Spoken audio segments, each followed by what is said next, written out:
زما محبوب پیغمبر دوی ته ووایه چې هغه داسې څوک شته ستاسو په شریکانو کې هغه پیدا کوي مخلوق په اول ځل ثم يعيد او بیا دوباره پیدا کولی شي دا څوک شته نو د دې جواب د مشرکین طرف نه به دا راپتو چې نشته دی هغوی به دا خبره تسلیموله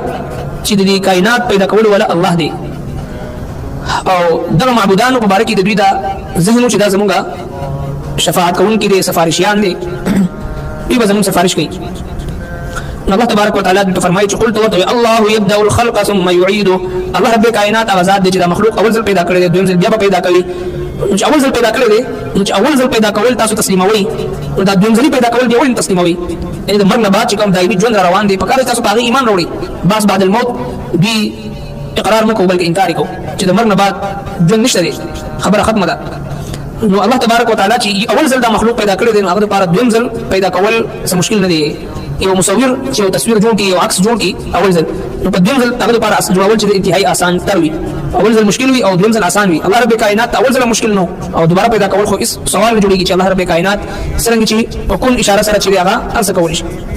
لهذا الله جل شانه يبدا الخلق ثم يعيد اول ځل پیدا کوي مخلوق بیا به دوباره ژوند کی فانا تؤفكون كم خو تاسو رواني تاسو کم خو مخکله رواني الله رب کائنات اول ځل مخلوق پیدا کړی دا تسلیموي نو چې دوباره ذکر دي فناشي دوباره الله تبارک وتعالى پیدا کوي نو د دې انکار اساس ولې دی دی به چې من يحيي العظام وهي رميمه قال من يحيي العظام وهي رميمه چې کله اډو کې خور یریش دا دوباره څوک پیدا کوي الله رب کائنات ته فرمایي قل يحييها الذي اول مره هغه ذات دوباره پیدا کوي چې کوم ذات اول ځل پیدا کړی او بكل خلق عليم الله رب کائنات په هر تخلیق باندې پوهه دی وضرب لنا مثلا ونسي خلقه الله رب کائنات لپاره مثال بیانوي او خپل تخلیق هیر دی خپل تخلیق چې د یو حقیر او ناپسندیده ترين او ګندا او غلیظ او نجس وبونه پیدا دی او د تخلیق څنګه شوی دی د سترګو په وړاندې دی خپل اولاد د سترګو په وړاندې دی یو حقیر وبونه یو خپل انسان الله رب کائنات پیدا کی او دغه انسان چې کله پیدا شي دبل د لاس محتاجي قدم په قدم دبل محتاجي الله رب کائنات نه میاشتې د مور په رحم کې د نشوماو کې بدري او سلو تیارو کې الله رب کائنات د رزق تنظیم کې او بیا چې کله پیدا شي لم يكن شيئا مذكورا ابتداء سره د نام نشان نو او بیا الله تبارک وتعالى ته یو مقام ورکی یو مرتبه ورکی یو حیثیت ورکی نو چې کله دی رالوي شي خپل شباب او عروج او خپل یو مقام ته ورسېنو بیا د الله تبارک وتعالى په باره کې سوال کوي من يحيي العظام وهي رميمه دا وسو پیدا کوي چې کله اډو کې خور یریش ونسي خلقه خپل تخلیق هیڅ د الله تبارک وتعالى د ذات مبارک سوال شروع کی چیرې الله جل شانه با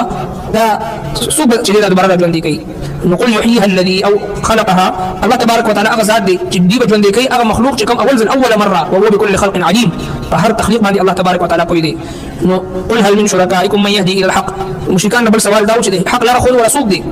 نو قل الله يهدي الى الحق الله تبارك وتعالى چې حق لاره خي نو چې کوم ذات د حق لاره خي هغه اتباع بالله نه هغه څوک چې کوم معبودان باطله غیر الله سوا الله نه تاسو غوښنه بلنه کوي مدد غواړي هغه خو هیڅ خپل لار نشي مونږ بغیر د دې نه چا وته لار خودلی نو خپل په سم لار نشي تلینو هغه تاسو سره لار وخی فما لكم كيف تحكمون څنګه فیصله کوي تاسو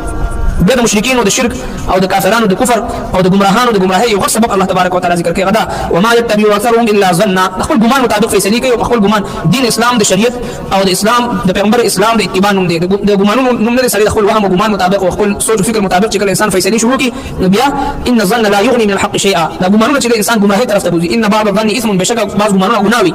انسان چې کله د قران او د سنت تعلیمات پرې خپل ګمان مطابق فیصله شروع کوي نو په دغه وخت کې د زوال شروع شي ربنا تقبل منا انك انت